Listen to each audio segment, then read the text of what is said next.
আমতলায় অভিষেক বন্দ্যোপাধ্যায়ের কার্যালয়ের সামনে পুলিশ এবং কেন্দ্রীয় বাহিনী, আর এই মুহূর্তে দেখাচ্ছি বুলডোজার আনা হলো সেখানে। দেখতে পাচ্ছেন গোটা কার্যালয় কিভাবে পুলিশ এবং কেন্দ্রীয় বাহিনী জওয়ানরা ঘিরে রেখেছে, আর এখন বুলডোজার আনা হলো সেখানে। পার্থপ্রতিম ঘোষ আমাদের সঙ্গে সরাসরি রয়েছেন। পার্থ,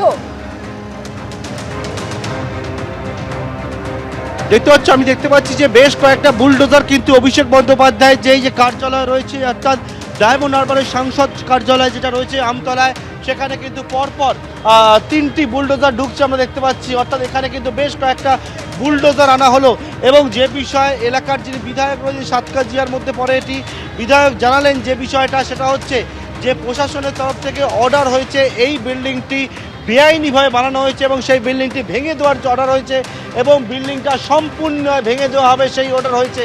অর্থাৎ অভিষেক বন্দ্যোপাধ্যায়ের এই যে কার্যালয় রয়েছে 5তলা কার্যালয়, সেই কার্যালয়ের সামনে এই মুহূর্তে বুলডোজার এসে পৌঁছালো এবং গোটা বিল্ডিংটা ভেঙে দেওয়ার অর্ডার হয়েছে, তেমনটাই কিন্তু বিধায়কের তরফ থেকে জানানো হলো।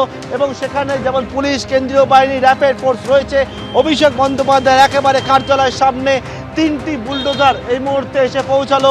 কিছুক্ষণের মধ্যেই যেমনটা জানতে পারছি এই বিল্ডিং ভাঙার কাজ হবে, তেমনটাই জানতে পারছি। অর্থাৎ এই হচ্ছে আমতলায় অভিষেক বন্দ্যোপাধ্যায় যে দলীয় কার্যালয় রয়েছে, অভিষেক বন্দ্যোপাধ্যায়ের কার্যালয়, একেবারে ওপরে লেখা রয়েছে অভিষেক বন্দ্যোপাধ্যায়ের কার্যালয়। সেই কার্যালয়ের সামনে এই মুহূর্তে বিশাল পুলিশের ফোর্স যেমন ছিল, বুলডোজার এসে পৌঁছালো। 3টি বুলডোজার, আশেপাশে এলাকা সম্পূর্ণভাবে খালি করা হয়েছে এবং এই জায়গায় গার্ড রেল দিয়ে গোটা রাস্তাটাকে ইতিমধ্যে ঘিরে ফেলা হয়েছে।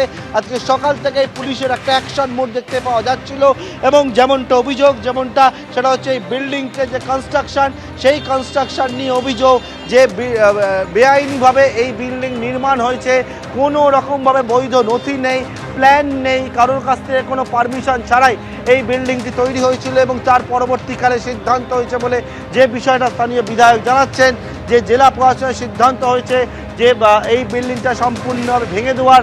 এবং তারপরে আমরা দেখতে পাচ্ছি এখানে পুলিশ, কেন্দ্রীয় বাহিনী থেকে শুরু করে র্যাপিড ফোর্স, জেলা প্রশাসনের তরফ থেকে এই গোটা বিল্ডিংটি ভেঙে ফেলার সিদ্ধান্ত নেওয়া হয়েছে, এবং সে কারণে 3টি বুলডোজার আনা হলো সেখানে।